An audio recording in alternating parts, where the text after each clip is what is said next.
My key hit the lock and stopped, like the house had made a decision. Without me, a stranger in a navy blazer stood on my porch with my keyring dangling from 2 fingers, like she was showing off a prize, and the TV flickered blue inside a living room I'd left dark.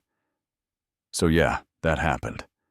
I'd just rolled in from a work trip airport. Coffee in my veins, suitcase wheels, rattling up the walk, ready for a shower, and 8 hours of human silence. And instead, I found a brand new nickel cylinder where my scuffed bronze lock should have been fresh wipe marks around the plate, like someone had polished their signature into my door. I'm Evan Cole, and the woman blocking me like a museum guard was Beverly Hart, president of the Maple Hollow Estates Association, and the first words out of her mouth were sugar sweet and sideways cruel. "Mr. Cole, your property's under a safety hold, violations on file. You'll get your key after you settle fines." I looked at the keys and then at her face, steady voice, because I do crisis training for a living. Observe, assess, act. And I said, "Those look like my keys, and that looks like my door." And she smiled like a dentist and read from a clipboard of grass over 3 inches garage finish. Degrading street parking past 48 hours total, with administrative fees $1,800, cashier's check, only office opens at 9. I told her my lawn service sends me photos. My garage door was repainted. In February, I park on the street when my neighbor's boat crowds the driveway on Saturdays. And bigger than all that, my parcel isn't in the HOA. I verified it when I closed deed and legal description right on my phone. She tapped the clipboard like it was a badge and said code 9.4, 2, temporary jurisdiction over disputed parcels. There's a 2001 boundary question we're revisiting until it's resolved. We enforce standards, and when I asked which bylaw said she could change a lock without a court order, she gave me the kind of confident non-answer people practice in mirrors. So I hit record, one-party consent. My porch public view. And yeah, she tried the "you can't film me" line, and I said, "I can."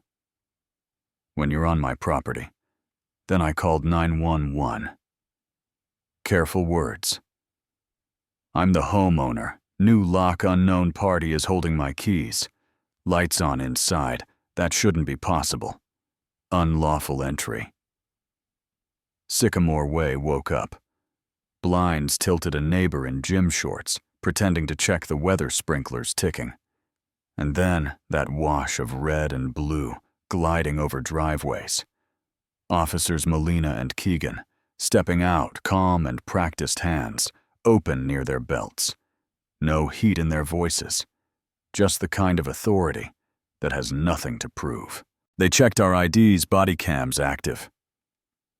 Molina wrote a case number on a little card. Then, Keegan asked Beverly for a court order authorizing a lock change, and Beverly produced a photocopied map with 2 sad lines and a letter that looked like it had been faxed 5 times too many. No surveyor stamp, no seal, no judge.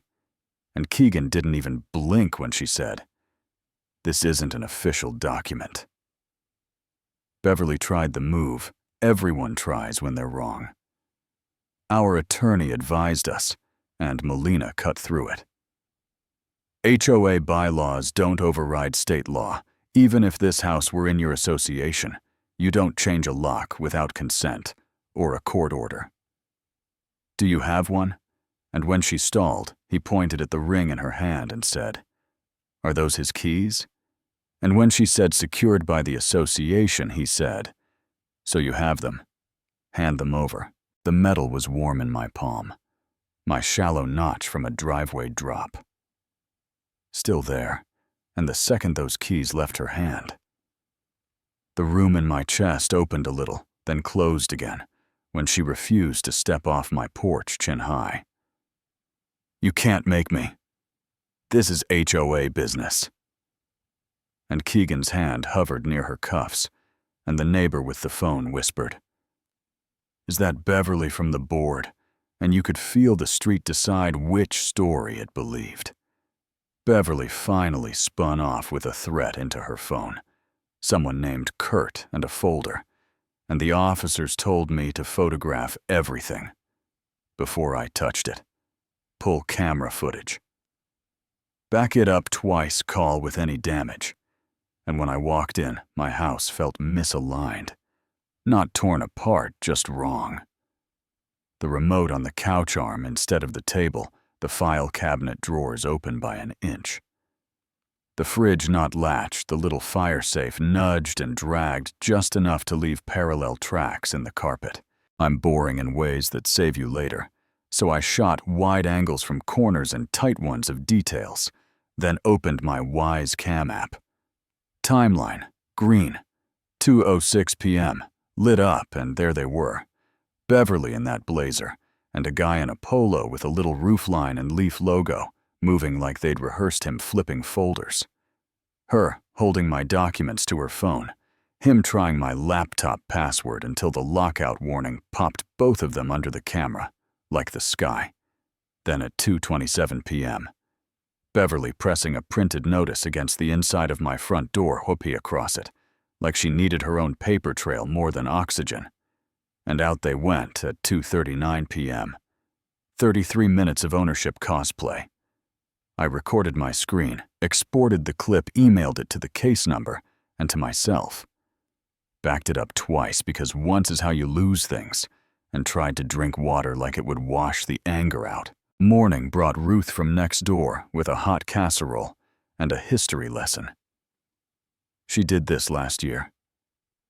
To a family on Alder, buried them in fines. Until they moved, folks were scared to push back. And Miguel from 3 houses down, with porch video of the key handover. And the moment Beverly's voice lost altitude, and then Tara Whitman from the HOA board called with a voice that sounded equal parts determined and nauseous. I checked the records. There is no 201 boundary thing. No notices to your address. No minutes. Showing a vote. She did this without the board emergency meeting at 7. Bring everything.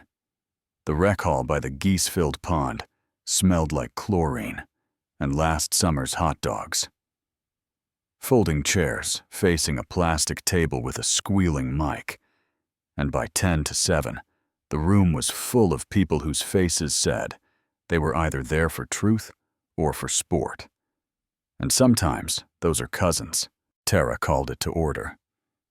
Named the allegation plain police response on Sycamore lock change on a parcel outside the covenants.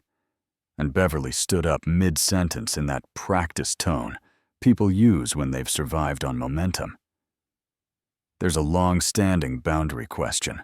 We acted to protect standards. Mr. Cole ignored notices, and Tara lifted a folder and said, "Our archives show no dispute, no notices, no vote." And I walked to the mic with my deed print, my screenshot of Beverly under my living room camera. At 2:17, my little timeline with the circle drawn around.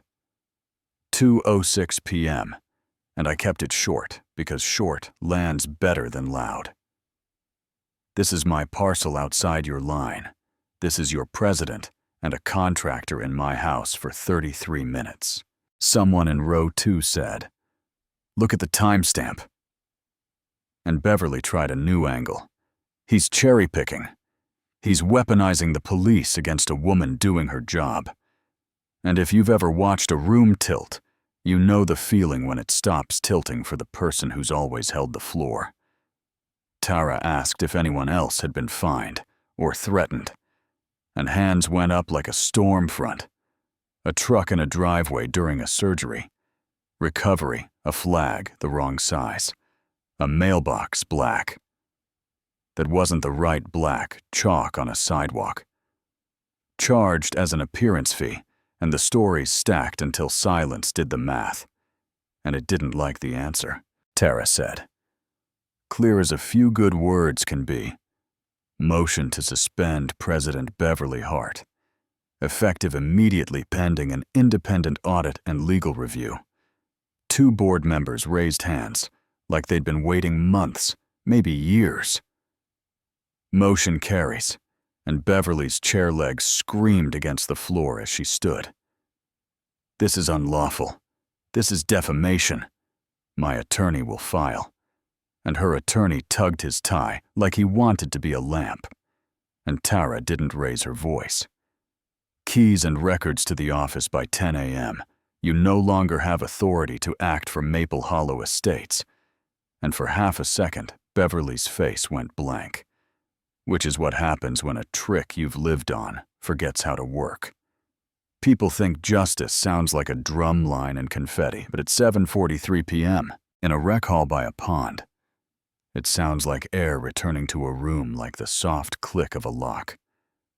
You paid for turning the way it should, like neighbors standing a little taller because they saw something and said it out loud.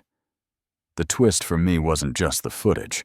It was how fast a lie can become a system when nobody checks the minutes, and how fast a system can break when 3 people bring receipts and a room decides. Truth matters more than tone, you know what I mean. On my way out, my phone buzzed with a number I didn't know. I used to do landscaping for the HOA. I have emails. She kept lists of people to make examples of meet me, and that's when relief and anger sat together in the same chair. Relief that I wasn't crazy. Anger that it took sirens and a crowd for the obvious to get daylight. I'm not here to wreck every HOA on earth. Some of you grew up on streets that needed rules just to keep grass cut and cars from rusting on bricks. And some of you watched power turn into a hobby someone did to their neighbors. Both things can be true at the same time. But listen, authority isn't permission. Bylaws aren't badges. And if your key doesn't turn because someone decided you didn't belong behind your own door, call it what it is, and don't go alone. Tell me where you stand. HOAs protect property values, or just a certain kind of control. Have you seen a policy get used like a weapon? Would you have paid the fee and moved on, or pushed back and risked the heat? Drop your city. So I know where you're watching from, share the story you've been holding. And if you think I got it wrong, say why. I'll read every comment.